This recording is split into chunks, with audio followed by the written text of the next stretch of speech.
cellphone ko, mga idol.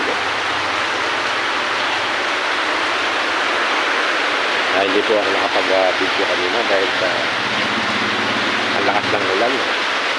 Habang nagbibiyay kami ng Sampaguita. Kaya dito na lang po sa bahay.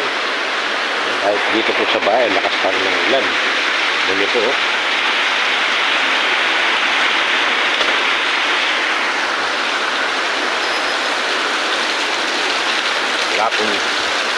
Wala pong tigil yan.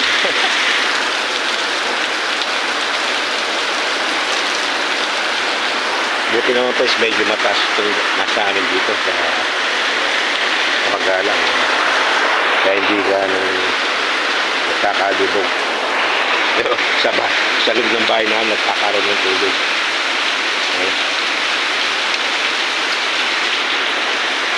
Dito. Hindi ko po na-update yung biyahe ko kanina sa Paglitan.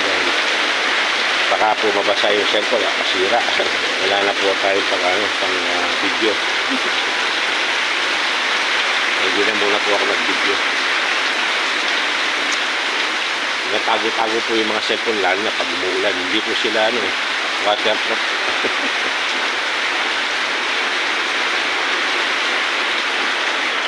Naglagay po nga po kami ng harang doon sa tubig para hindi na pumasok sa loob. Saka yung mga sinampay lagi nasa labas.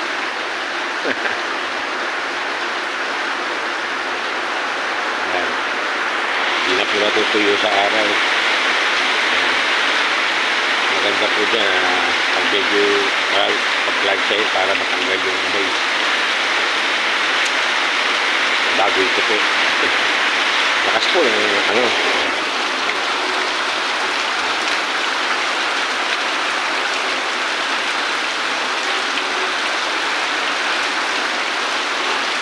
mabilis naman po yung agos ng ulan. Mabilis.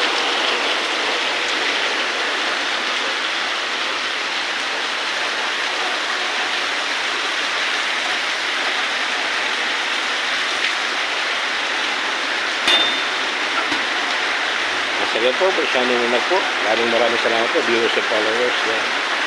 Biyaheng Sampaguita. Thank you very much po, mga idol, mga team group, lahat ng mga team dyan. Maraming salamat sa inyo. Sana po ipagpatuloy natin pagpalitan ng video. Thank you very much po.